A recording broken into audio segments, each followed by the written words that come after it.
She poisoned me.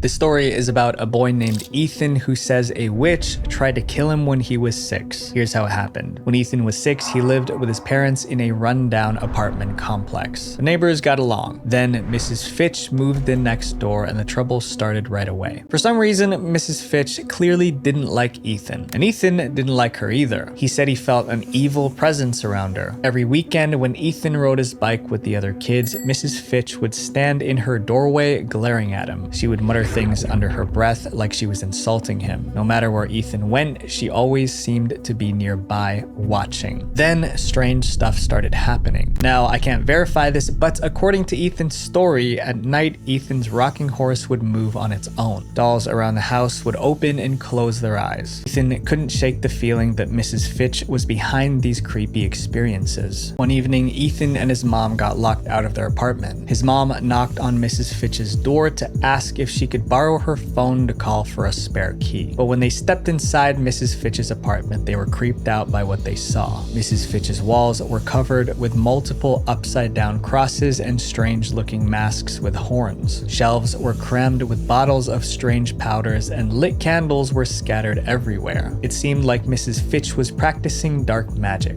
Ethan's mom quickly made the call, and they got out as fast as they could. A few days later, things went from weird to deadly. One day, Mrs. Fitch suddenly offered Ethan some candy. Why was a woman who disliked him suddenly being nice to him? It didn't feel right, so Ethan refused the candy. Later that same day, a little girl at the playground handed Ethan a piece of candy. Not thinking much of it, he ate it. Within an hour, Ethan started to feel sick. He broke out in a high fever, his skin turned pale, and he was drenched in cold sweat. His parents rushed him to the hospital, but the doctors couldn't figure out what was wrong. Ethan's family was confused and desperate, so they decided to try something different. They called a priest, gathered in a circle, and started praying over Ethan. They also gave Ethan some holy oil to drink while they prayed. What happened next was straight out of a horror movie. Ethan threw up thick black sludge. It was disgusting. Almost instantly, Ethan got better.